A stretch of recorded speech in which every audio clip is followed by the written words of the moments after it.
아이들을 키우며 가장 설레이고 행복한 순간은 우리 아이들의 첫 시작, 첫 발걸음을 지켜보는 순간이다.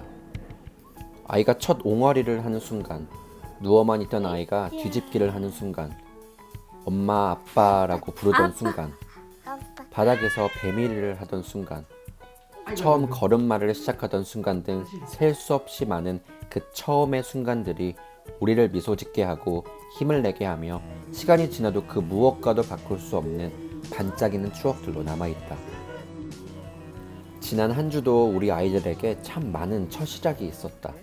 세발 스쿠터만 타던 온유가 처음으로 두발 스쿠터를 타기 시작했고, 지유는 아직은 싫어하지만 두발 밸런스 바이크를 처음 시도해보았다. 우리 아이들에게 올해 9월은 아주 큰 용기가 필요한 첫 걸음을 내딛는 시기이다. 온유는 초등학교에 입학했고 지유는 유치원에 입학했다. 그렇다. 아내와 난 드디어 자유인이 되었다. 영국은 만 4살부터 초등학교에 입학한다. 온유는 영국에서 리셉션이라 불리는 학년이다. 리셉션을 거친 후 다음 해에 1학년이 된다. 영국에서 자폐 진단을 받은 후 우리가 거주하고 있는 지역의 카운슬에서 여러 전문가들이 회의를 거쳐 온유에게 가장 적합한 학교를 선택한다. 전문가들은 온유가 특수학교에 가는 것이 적합하다고 판단했다. 그 후 정확히 어떤 지역에 어떤 특수학교를 갈지에 대해 정하는데 꽤 오랜 시간이 걸렸고 8월이나 돼서야 학교가 정해졌다. 그리고 온유는 9월 초 입학했다. 온유는 집에서 차로 20분 정도 떨어진 특수학교에 배정되었다. 자폐 스펙트럼이나 언어 발달 지연 등 사회적 상호작용에 어려움이 있는 아이들이 다니는 특수학교다. 무엇보다 학교 옆엔 온유가 좋아하는 숲이 있다.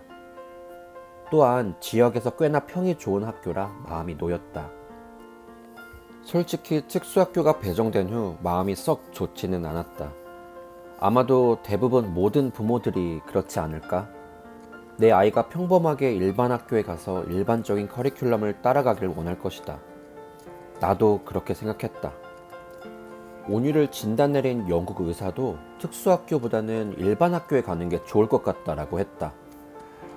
다행히 온유는 학습 장애가 있지 않고 가르쳐주면 충분히 배울 수 있기 때문에 일반 학교에 가도 괜찮을 것 같고 주변 아이들을 보며 배울 수 있는 부분도 있을 거라 했지만 카운슬에선 의사 외에 다른 여러 전문가들의 의견을 종합해 최종 결정을 내렸다.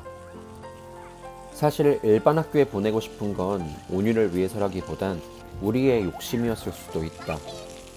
온유는 다른 정상 발달 아이보다 언어나 상호작용이 많이 부족하고 정해진 루틴에 익숙해지기까지 충분한 시간이 필요하기 때문에 아마 일반 학교에 갔으면 온유 혼자만 단체 생활에서 동떨어진 생활을 했을 게 분명하다.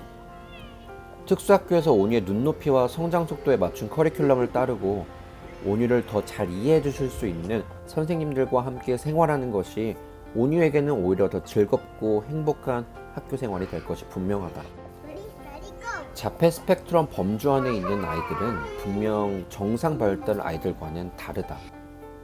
이 다르다는 것을 인정하는 것이 매우 어려운 일이지만 인정해야만 하고 그것이 아이에게 더 도움이 되는 길이라고 믿는다. 그래야만 아이를 더 이해할 수 있고 도와줄 수 있다고 생각한다.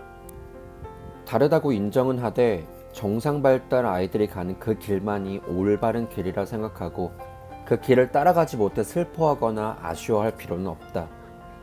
길은 하나만 있는 것이 아니지 않는가. 어떠한 길이든 우리가 서 있는 그 길에서 우리 모두 행복할 필요가 있고 길가에 핀 이름 모를 꽃을 보며 설레일 필요가 있다. 온유의 첫 등교날 지유는 유치원 테이스터 세션이 있었다. 유치원 등원 전 1시간 정도 경험을 해볼 수 있는 시간을 제공해 주었다. 나는 온유 첫 등교를 함께 했고 아내는 지유와 유치원으로 향했다. 난 설레임과 떨리는 마음으로 온유의 손을 잡고 학교로 향했다. 신기하게도 온유는 매우 신나 보였다. 학교에 도착해 선생님에게 온유를 넘겨주는데 온유가 세상 쿨하게 뒤도 안 돌아보고 달려들어갔다. 선생님들도 세상 쿨한 온유를 보며 매우 신기해하고 놀라신 것 같다. 온유 학교는 집에서 좀 멀기 때문에 카운슬에서 스쿨 택시를 배정해 주었다. 등교 이튿날부터는 스쿨 택시를 타고 학교에 갔다. 스쿨 버스와 같은 개념인데 같은 지역에 사는 아이들 3, 4명 정도만 한 차에 타고 학교를 오고 간다. 온유 혼자서만 따로 어디를 가는 것이 처음이라 처음 택시를 태워 보내는 순간 얼마나 불안하고 떨렸는지 모른다. 학교에서 온유가 행복하게 잘 도착했다는 전화를 받은 후에서야 안도의 숨을 내쉬었다. 항상 그렇듯 아이들은 생각보다 씩씩하고 용감하다. 지유는 집에서 차로 10분 정도 떨어진 곳에 있는 병설 유치원에 입학했다. 온유의 학교를 알아보며 우리가 사는 지역의 여러 학교들을 다녀보았는데 유일하게 아내와 내가 마음에 들었던 학교였고 이 학교에 속한 유치원이다. 시설이나 환경이 매우 훌륭하고 학교 평가도 매우 훌륭한 곳이다. 무엇보다 병설 유치원은 온유가 다녔던 유치원에 비해 조금 더 학교 세팅에 가깝고 커리큘럼도 탄탄해서 우리의 생각보다 빨리 성장하고 있는 지유에게 더더욱 좋을 것 같다는 생각이 들었다.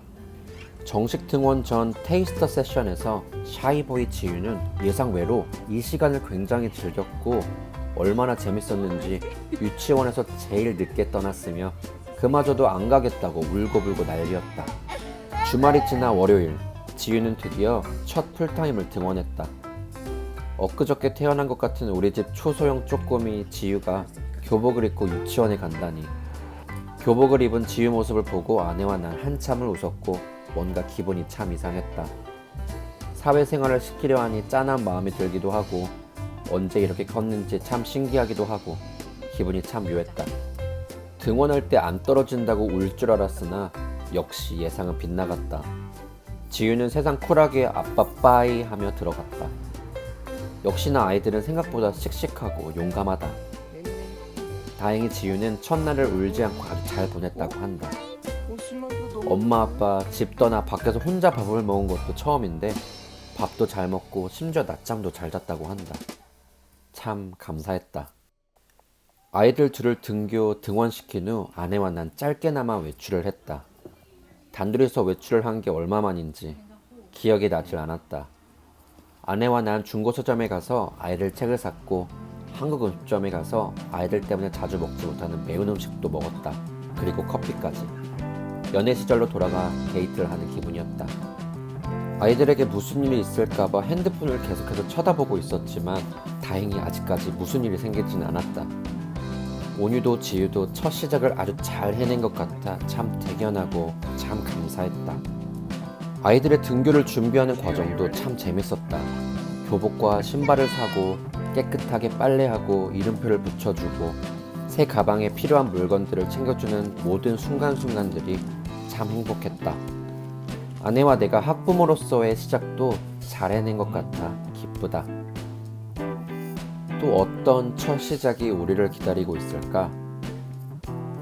가족이 함께 한다면 그 어떠한 시작이든 두렵지 않고 용기 낼 수 있을 것 같다.